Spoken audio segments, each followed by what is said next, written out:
लगता था कि ये नहीं हो सकता, ये नहीं होना चाहिए, लेकिन संकल्प था राम भक्तों का और मर्यादा पुरुषोत्तम प्रभु श्री राम भारत के आदर्श है, भारतीयता के प्रतीक है।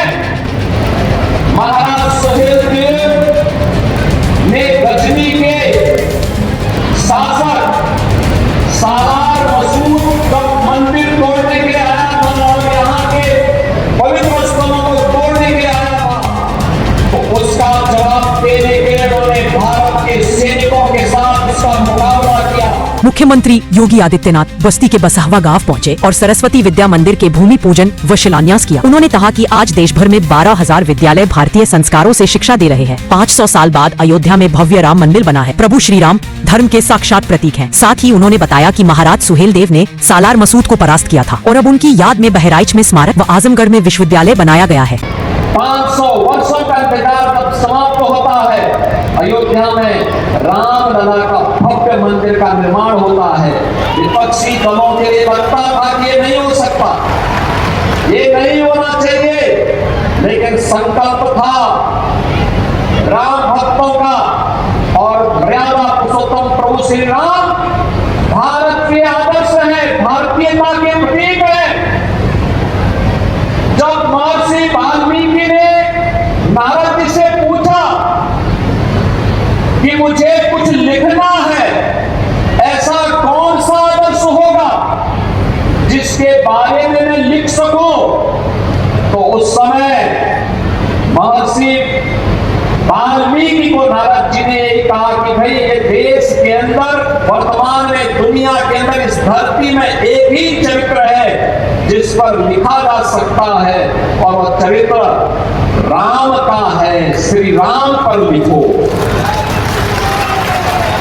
और उन्होंने उस समय क्या लिखा, कहां से शुरुआत की? उन्होंने एक शुरुआत की रामो विग्रहवान धर्म, यानी राम स्वयं में धर्म है, धर्म के जो गुण हैं वे राम में साक्षात है और वहीं पर रामायण जैसा दुनिया का सर्वश्रेष्ठ महाकाव्य महर्षि वाल्मीकि ने हमें दिया। हमें महर्षि वाल्मीकि की विरासत पर गौरव की अनुभूति है।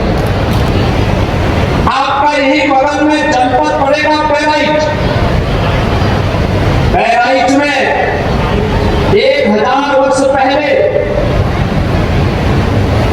महाराज सुहेलदेव ने गजनी के शासक सालार मसूद जब मंदिर तोड़ने के लिए आया था और यहाँ के पवित्र स्थलों को तोड़ने के लिए आया था, तो उसका जवाब देने के लिए उन्होंने भारत के सैनिकों के साथ उसका मुकाबला किया और उसे पूरी तरह परास्त करके वह सजा दी जो इस्लाम की दृष्टि से सबसे खराब सजा मानी जाती है, वह उसको दी।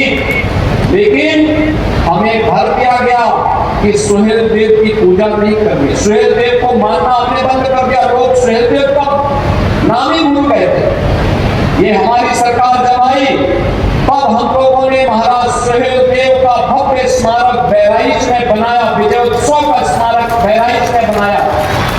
और यही नहीं, आजमगढ़ में महाराज सुहेलदेव के नाम पर एक विश्वविद्यालय का निर्माण भी कराया गया, लेकिन बिना सरकार के सहायता के अपने दम पर, अपने स्वयं सेवकों के सहयोग से भारतीयता के प्रति अनुराग रखने वाले उन भारत के नागरिकों के माध्यम से सरस्वती शिशु मंदिर ने इस कार्यक्रम को आगे बढ़ाया। जब पत्ती बाग में गोरखपुर में पहला सरस्वती शिशु मंदिर स्थापित हुआ था तो उसमें छात्रों की संख्या थी मात्र 5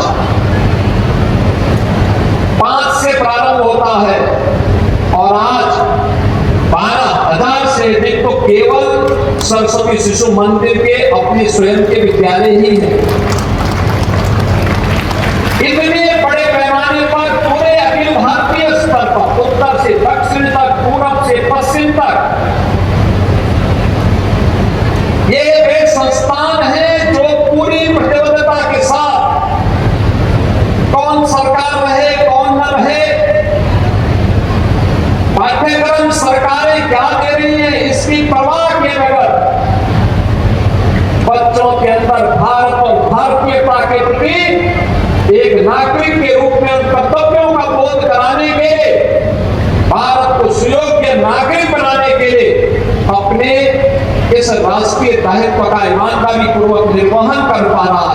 और यही कारण है कि सरस्वती शिशु मंदिर से निकले हुए छात्र आज जीवन के प्रत्येक क्षेत्र में समाज को नेतृत्व भी दे रहे हैं, समाज का मार्गदर्शन भी कर रहे हैं और समाज को एक नई गति देकर के प्रधानमंत्री मोदी जी के विकसित भारत के और संकल्प के साथ जुड़ते हुए पूरी प्रतिबद्धता के साथ दिखाई दे रहे हैं।